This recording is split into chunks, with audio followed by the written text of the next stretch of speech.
Hello, and welcome to another video. Today we're going to be talking about LEGO set 76320, Iron Man and War Machine vs. Hammer Drones.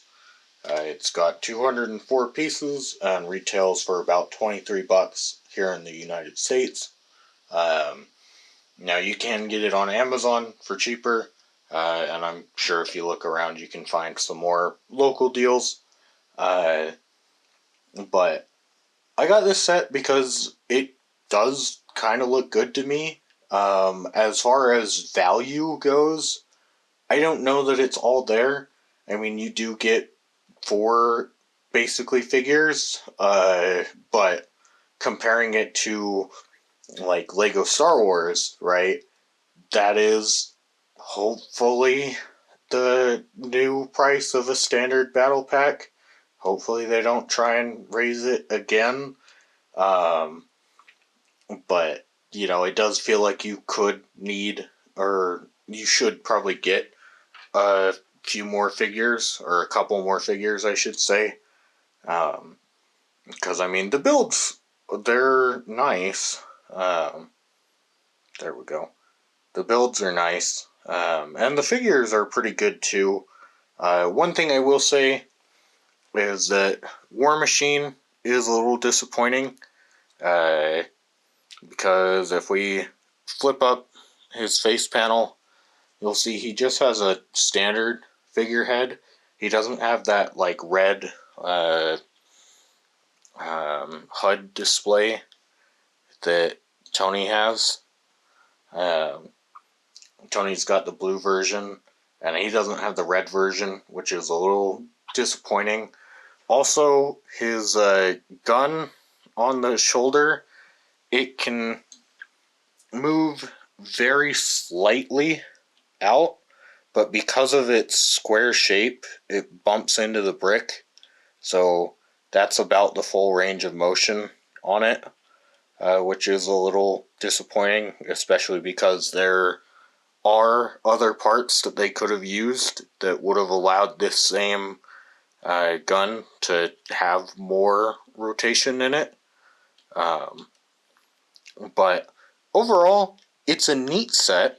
However, I think it could be a lot better, and I honestly think it could be better as just two different sets. I guess real quick, I should mention that Iron Man also comes with a couple of laser accessories, which is kind of nice. Just nice that they knew that's a big part of the scene, so it would be neat to throw those in there. But without further ado, we'll move some of these aside. And then introducing the all-new Hammer Drones! So these are essentially, I got a second set, and using the parts from that, I was able to build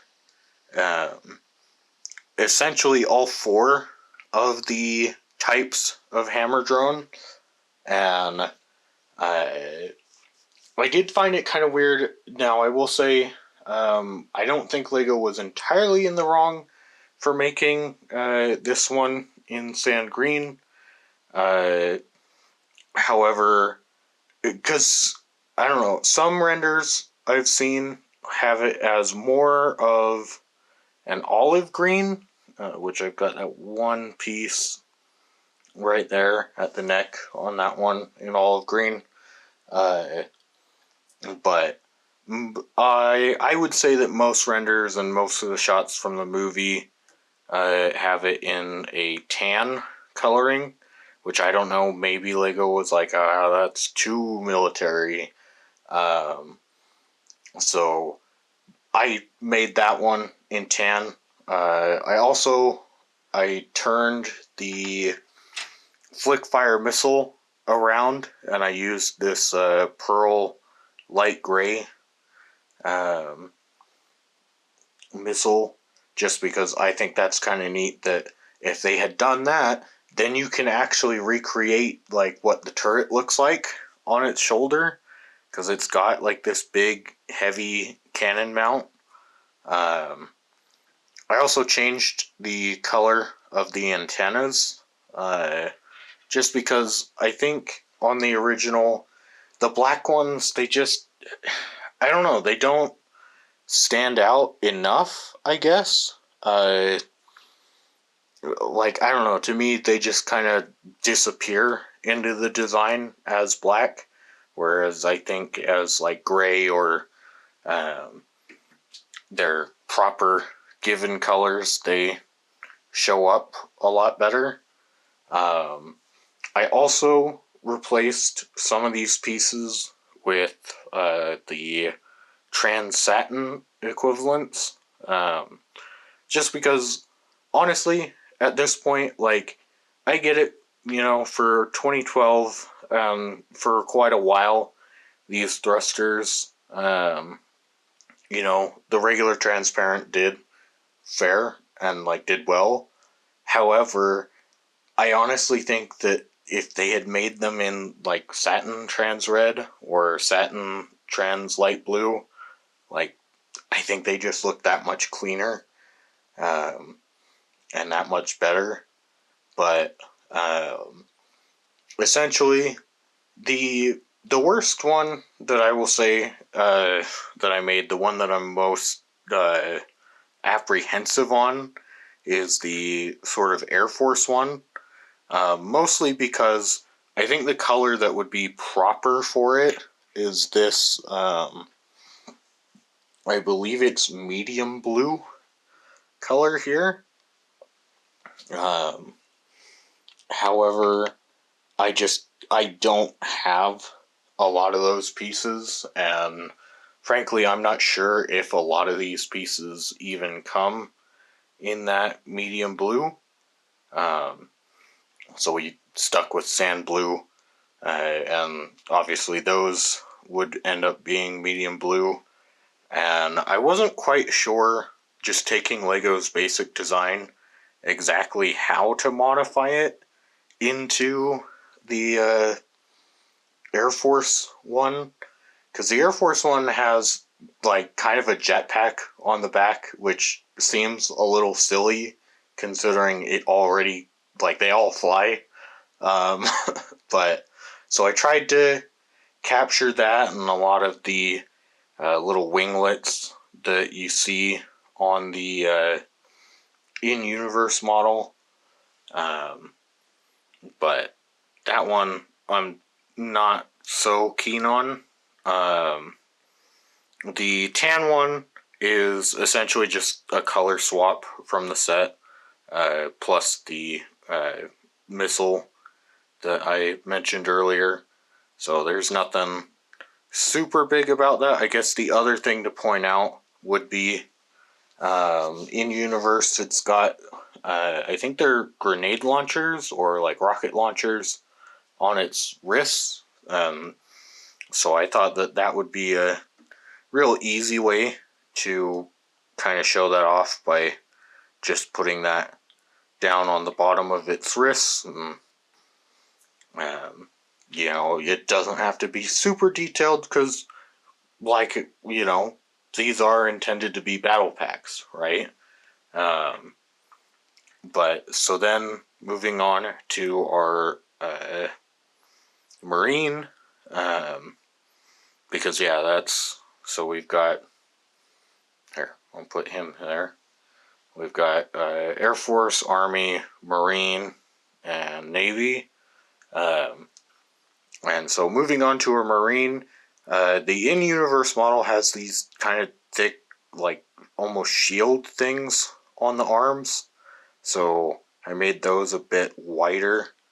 And then I also gave it guns on those. And those, if you want to use the hand, you can just move that piece off to the side and still use the hand. And overall, I think it looks pretty good. Like I said, it's not all that different from Lego's model, just a couple color swaps. And then the navy one, I actually think Lego did a really good job on. And ultimately, all I really did was just add more missiles. Because in the movie, it's got rows of 6. It's kind of like the Hailfire droid from Star Wars. It's just a little hard for Lego to put in that many flick-fire missiles into an area without making it look ridiculous. And so I just added a top row to add 4 more. So now you have 6 altogether. There should be 6 on either side, but that would be really big and kind of hard to do. The only thing about this one is that, or I guess the only downside to this design is that the head, you can't have the antenna on the side, so I just put the antenna on the back. And honestly, in the movie, they're like, even on the models, the antenna is not that noticeable. So it's a neat detail for Lego to include for sure. But I don't know, I wouldn't say that it's like necessary at all. But ultimately, I do kind of think that it would have been neat, and it kind of goes to show